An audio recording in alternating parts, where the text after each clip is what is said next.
شروع مالک کے نام سے جو ہم سب کے حال سے واقف ہے۔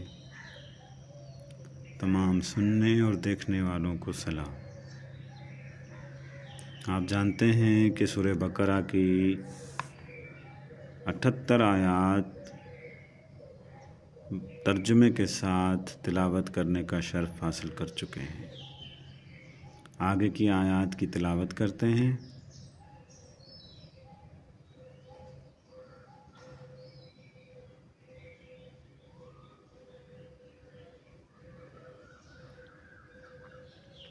اعوذ باللہ من الشیطان الرجیم، بسم اللہ الرحمن الرحیم۔ فویل للذین یکتبون الکتاب بأیدیہم ثم یقولون ھذا من عند اللہ لیشتروا بہ ثمنا قلیلا فویل لہم مما کتبت ایدیہم وویل لہم مما یکسبون وقالوا لن تمسنا النار الا ایاما معدودات قل اتخذتم عند اللہ عہدا فلن یخلف اللہ عہدہ ام تقولون علی اللہ ما لا تعلمون بلی من کسب سیئۃ وأحاطت بہ خطیئتہ فأولئک اصحاب النار ہم فیہا خالدون والذین آمنوا وعملوا الصالحات اولئک اصحاب الجنۃ ہم فیہا خالدون وَإِذْ أَخَذْنَا مِيثَاقَ بَنِي إِسْرَائِيلَ لَا تَعْبُدُونَ إِلَّا اللَّهَ وَبِالْوَالِدَيْنِ إِحْسَانًا وَذِي الْقُرْبَى وَالْيَتَامَى وَالْمَسَاكِينِ وَقُولُوا لِلنَّاسِ حُسْنًا وَأَقِيمُوا الصَّلَاةَ وَآتُوا الزَّكَاةَ ثُمَّ تَوَلَّيْتُمْ إِلَّا قَلِيلًا مِّنكُمْ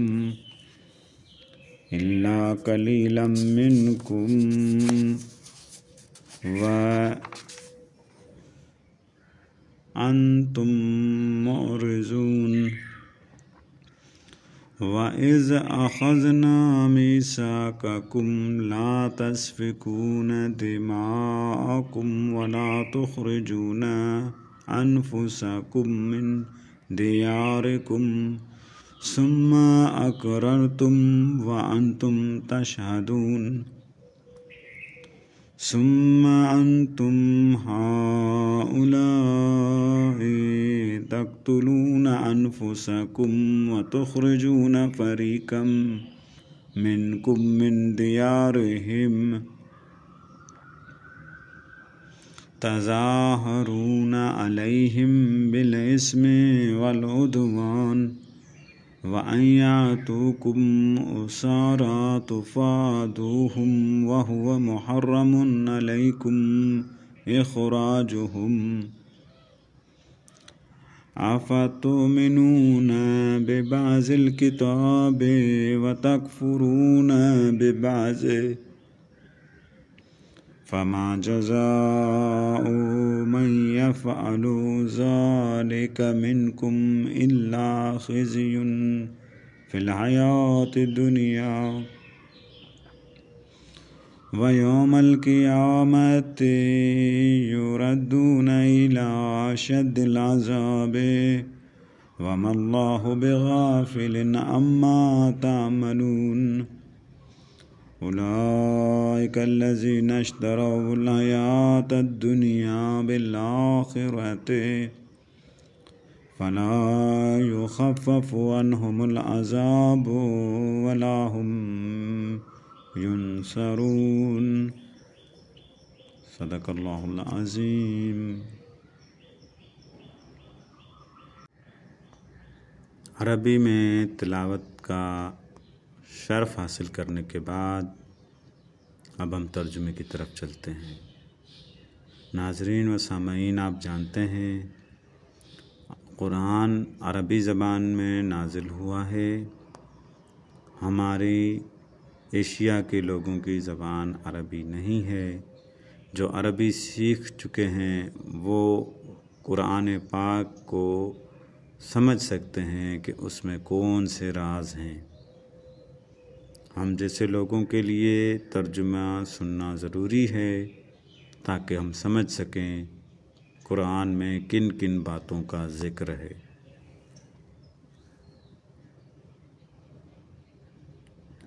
تو ترجمہ شروع کرتے ہیں۔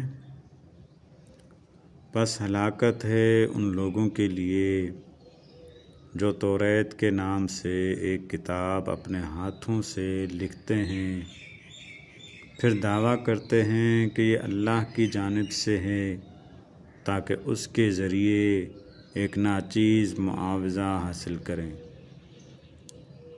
بس ہلاکت ہو ان پر اس چیز کی وجہ سے جسے ان کے ہاتھوں نے لکھا، اور ہلاکت ہو ان پر اس کمائی کی وجہ سے۔ اور یہودی کہتے ہیں ہمیں تو جہنم کی آگ گنتی کے چند دنوں کے علاوہ چھو نہیں سکتی۔ اے رسول صلی اللہ علیہ وآلہ وسلم، کہہ دیجئے کیا تم نے اللہ سے کوئی عہد لے رکھا ہے کہ اللہ اپنے عہد کے خلاف ہرگز نہیں کرے گا، یا تم اللہ پر تہمت باندھ رہے ہو جس کا تم علم نہیں رکھتے؟ البتہ جو کوئی بدی اختیار کرے یعنی برائی اختیار کرے اور اس کے گناہ اس پر حاوی ہو جائیں تو ایسے لوگ اہل دوزخ ہیں جس میں وہ ہمیشہ رہیں گے۔ اللہ ہم سب کو برے راستے سے اپنی پناہ میں رکھے۔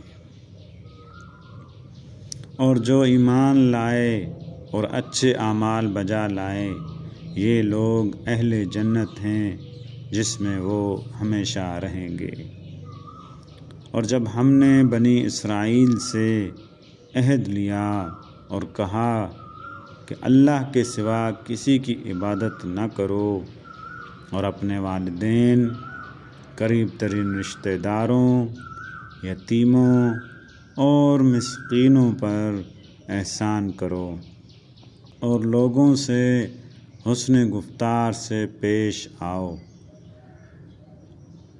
اور نماز قائم کرو اور زکوٰۃ ادا کرو، پھر چند افراد کے سوا تم سب برگشتہ ہو گئے اور تم لوگ روگردانی کرنے والے ہو۔ اور وہ وقت یاد کرو جب ہم نے تم سے عہد لیا کہ اپنوں کا خون نہ بہاؤ گے اور اپنے ہی لوگوں کو اپنی بستیوں سے نہ نکالو گے، پھر تم نے اس کا اقرار کر لیا جس کے تم خود گواہ ہو۔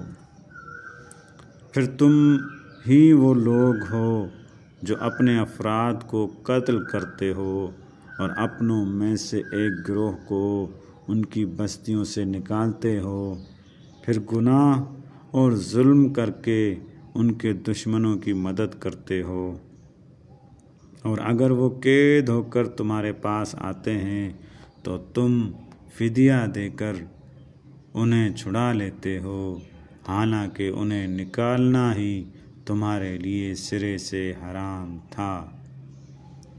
کیا تم کتاب کے کچھ حصے پر ایمان لاتے ہو اور کچھ حصے سے کفر اختیار کرتے ہو؟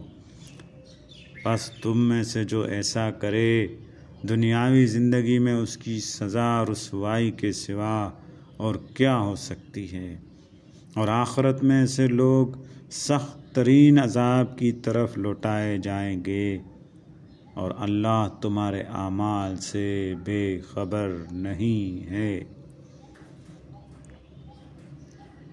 یہ آپ ہمیں اپنے اعمال کی خبر لینی چاہیے۔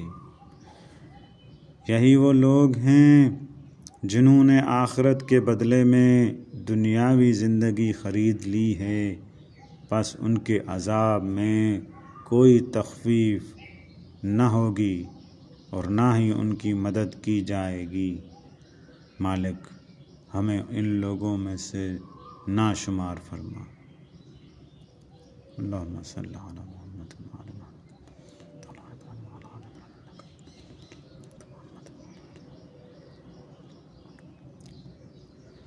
ناظرین کو یہ بھی بتاتے چلیں کہ ہم نے یہ سلسلہ شروع کیا ہے تاکہ آپ کی زندگی میں قرآن کی برکتوں سے سکون آئے، آپ کی پریشانیاں دور ہوں۔ کس طرح کی بھی پریشانیاں آپ کو مبتلا کر رکھی ہے، مالک اس کو جلد از جلد دور فرمائے۔ اس میسیج، اس پیغام کو، اس چینل کو سب لوگوں کے ساتھ شیئر کریں تاکہ آپ کا بھی اس نیک کام میں حصہ شامل ہو جائے۔ مالک سے دعا ہے کہ ہمیں توفیق دے کہ ہم اس سلسلے کو پورا کر سکیں۔